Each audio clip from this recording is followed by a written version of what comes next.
Welcome to another episode of TXCPA Houston Virtual Rolodex. I am your host, Kristie, and I'm excited to have our special guest today, Matt Daniel from All In IT. And Matt, I'm going to hand it over to you. Just give us a little brief introduction of who are you? Awesome. Thank you so much. So I am an original Houstonian, grown up in Houston, went to Texas A&M, so I'm a Texas guy. Um, have a managed service provider, IT services company here in the Katy area, but obviously we serve all over Houston. But yeah, so we reached out and are looking forward to partnering with the Texas CPA Houston. Yeah, and we're excited to have you as a corporate sponsor. So for those of you who are listening to this or viewing this, make sure you go and check them out because it's really important to keep up these partnerships. And, I always have a in-depth interview before I bring them in front of our members and say, hey, this is a trusted vendor of ours. But can you give us a little background on All In IT? We hear managed service provider, but what does that really mean? So great question. So I will intro that even by with my own background, right? I was a IT director for 15 years, and I managed a retail indoor tanning salon chain, actually, right? And it was here in Houston. When it started, had 25 stores and got up to 110. So I was the only IT guy. So when I started All in IT, it was really about managed help desk, which basically means, right, hey, somebody that can help me fix when something pops up on my computer. What do I plug in where, right? Mhm. However, right, over the last 3 to 5 years, IT has changed where a managed service provider, right, really has that security first mindset, right? So helping prevent the cybersecurity issues out there, having email filtering, desktop management, being able to manage all that stuff, right? Then even for accounting firms, being able to walk through a WISP and filling that out and having all the compliance stuff, right? So Mhm. even as I built my business, right, we migrated from this managed help desk to this managed service provider when it was, hey, how are you going to protect us? Right. So as I started hiring technicians, I did that research, joined peer groups, found out that information for myself, right, and then applied that in my business and um, right, and certainly see the value add. I think one thing different about us, right, is my background being somebody that works in the weeds, right? Mhm. Both myself and all my staff, like we love to work in the weeds on site with customers. We don't like to have them, we're not going to walk somebody through, hey, can you go into your desk and check this cable? We're going to come out to do that, right? Like, let the IT guy be the IT guy in the same way that I let my CPA do the CPA stuff. They're doing stuff that I don't need to be doing. And I like that. And, you kind of gave a little intro to why you should be in everyone's virtual Rolodex. But what else is it about All in IT that makes it just the customers say, this is our IT solution and we feel safe? Do you have any feedback from customers that you can share with us? Well, any service provider, and I think this is going to be true for IT or for accounting firms, right? Mhm. Is you have to build around relationships, right? The reason that I don't think there is this huge IT company is because, I mean, we have access at the admin level to be able to get into all this data, right? Mhm. And to be able to protect it and to be able to have that trust. Everything has to be centered around that relationship with your customer, right? And then to also have the understanding, right? Whether it's a bookkeeper, a CPA, a partner, if it's a front desk clerk, being able to understand what their role really is to know how to solve their problem, right? So not just, hey, we're going to apply stuff because this is what we've seen. No, we really want to understand what it is for you and how do we fix your problems and relate to you, right? Also, it's majority of the times when we get phone calls, it's people that are unhappy, right? So Mhm. it's easier to say, hey, by the way, we haven't talked in a while. Hey, how's it going with your kids? Or how is this going? Or what's this problem that we talked about last time, right? To be able to bring up personal issues again, I'm sure accounting firms do this, especially smaller accounting firms are doing the same thing, Mhm. building that relationship. And then, because if you don't have that, if you don't do that service well, it doesn't matter whether you're accounting, IT, or widgets, right? You, you have to manage that relationship and have that service first. Well, I like that mindset because I'm very big on relationships and making sure that it's a two-way street. And as you were talking, the one thing that you talked about the front desk, and I'm like, in the news a lot, we're hearing about AI.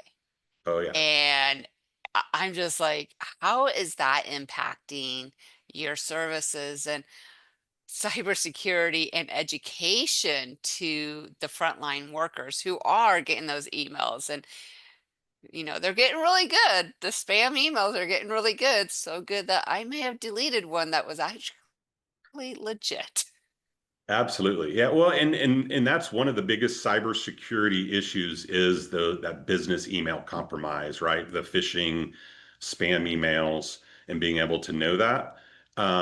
But AI is what's making it even harder to see, right? 2 to 3 years ago, you would get those emails, and right, you could even see the difference between British English and American English, right? Hmm. And or they would be a Z somewhere where there's supposed to be an S, right? And you can kind of like the word organization, right? Like it's spelled different Hmm. between the two.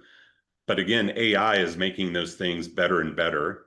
And even we have heard of situations. I have some partners in other parts of the country that have had clients hacked with voice AI stuff, right? That now that's being copied and right, especially these ACH transactions that happen, right? That very common again for IT and accounting firms to have those to put the right tools in place to prevent those, but also having security awareness training that trains every level of your staff. This is what to look out for. This is what's next. Hmm. Well, and it's amazing, the videos out there. And I was getting a whole bunch of spam calls, and all of a sudden, I just got really scared because I'm like, if I just say hello and maybe, a few words, they could, I don't know why they would use my voice for anything, but they could unintentionally or intentionally, like I could be, compromised. So now I just don't answer the phone. So if you guys call me, I'm sorry, just leave a message. I'll call you back because No, um you're exactly right. And really, even what they do is they try to get your voice saying the word yes, right? So to mm, agree to something. So then they can even take that, your real verse voice, and not AI it, but just take that clip and be able to now, this is your voice agreeing to something, right? So wow. yeah, so it Yeah. it really is scary stuff. And then obviously it's even growing now into video and right, because it used to be we would suggest to customers, hey, if you're ever changing how people are paying you, right? It was the right. Everybody wants to send an email to their clients to make it quick and easy, which quick and easy is the worst cybersecurity issue ever, right? But it's part of small business. Hey, how can we do this quick and easy? Well, that needs to be taken away to make it a security first approach, right? Is take that quick and easy out. But Riley, to because it used to be you get those emails, change ACH where you're paying, hey, make a phone call, right? And then some people were like, oh, let's do a video call. Well, it's almost like make sure that you call a number that's not on the email that you Hmm. know again, go back to a relationship, say some phrase or something about the last time you saw them to make Hmm. it known this is who it is. I think you just need now go down to the customer's office and say, did you really want to? Because it is kind of scary because you don't know, especially if you try responding to that email and they have, done their cloning right and or the uh, telephone number. So yeah, what Absolutely. other things are you helping people be aware of as they are, fighting cybercrime? They're, trying to be secure. serve their business, serve their clients, and have all this in mind, what are some of the other things that, need to be top of mind of my viewers and listeners? Well, my background before I was in IT, when I was in college, right? I had an accounting major, or I thought I was going towards an accounting major. So I understand accounting needs maybe a little bit more than the typical IT, right? So like I know that like if we normally ask, "Hey, Mr. Customer, when can we do some maintenance?" Right? With accounting, there's never downtime, right? It is go, go, go. Um, and the similar to our industry, there's compliance and regulatory changes all the time, Hmm. right? To be able to stay on top of those things. For smaller accounting firms, it can be tough, right? To know how do we stay on top of what's the latest and greatest, what is the standards, and how does that impact your clients? We stay up on that some information also. And other than just being able to say, oh, what does this pop up and here, let me fix that. Hmm. We actually do business consulting advisory of standards within our industry, within your industry. Um, Even so, for example, right? Like I've talked to accounting firms that are doing annual reviews, right? In our industry, it's become more standard to do either monthly or quarterly, right? Again, if your business is all about the relationship, you should want the more time you can connect with them to seeing, hey, is our services doing what we're supposed to be doing, and to be able to follow through on that, right? Again, Right. accounting firms used to do that because, right, the cycle of when taxes were done were annual, so your agreement's annual, and at that point, the customer could choose to do something else. However, right, changing it to this recurring billing model like IT is, right? There's a lot of information share to have too. Well, there's always something coming out with, you know, privacy and making sure that everything is secure from the IRS, from, you know, um, the banking association, everyone.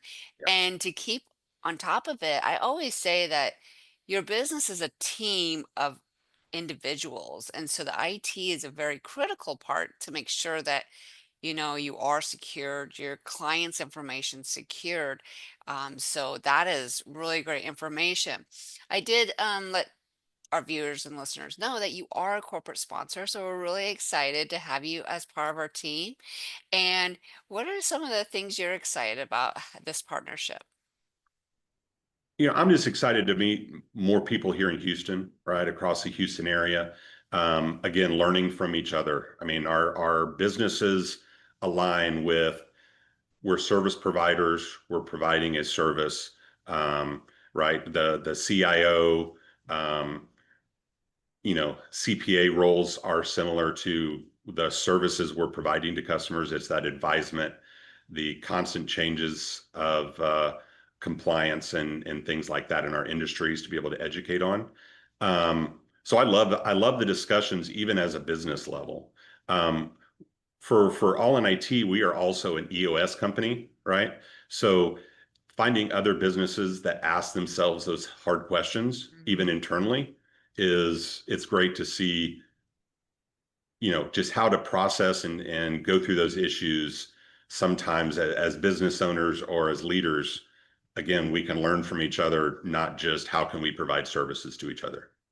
I love that community of experts coming together and sharing. And yes, the Houston chapter is a big community, and we have, all sorts of individuals coming together to discuss the business issues of their clients, of themselves. And so I'm excited to have you part of the team, sharing your expertise through webinars and our conferences. So for those of you who are hearing this before November 19th, he will be at the fall conference that we're holding at Norris Conference Center. So come join us, meet him in person, because that's where all the fun is in-person events. Is there another nugget that you want to share? The last one of the podcast? Something else that kind of goes along with what you said and kind of that we like to coach people on, right? On cybersecurity is certainly at the forefront of people's minds. And even a lot of what we do is that education, because there's some people out there that still think I'm too small, right? I'm too small to have to worry about this, where that's really a fallacy, right? 3 to 5 years ago, it changed that now small businesses are actually becoming the focus, right? But that cybersecurity is not an IT issue, it's an organizational issue, right? So if you leave it on, oh, this is on my IT team, and your front desk person doesn't know how to know what emails are good and bad, right? Again, cybersecurity and looking at that is an overall organizational issue, not just an IT issue.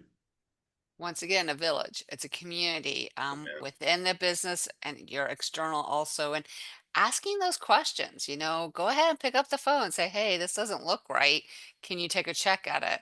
Um, I know Microsoft Office Outlook has report, and Yeah. mine is almost, running out of reporting because I'm like, report, report, report. So because they see CFO, I'm treasurer of organizations, and so they have my name, and so they just try to scam me all the time. Well, Matt, thank you so much for being a guest today. I'm really excited for the partnership, for you being part of our community and sharing your expertise with our attendees. And for those of you who are listening or viewing this, his contact information will be in the show notes, so please reach out to him. Your safety is priority in keeping your business going. And so really important to have a good IT infrastructure within your virtual Rolodex. So thank you very much, Matt. I appreciate you being here. Thank you so much, Kristie.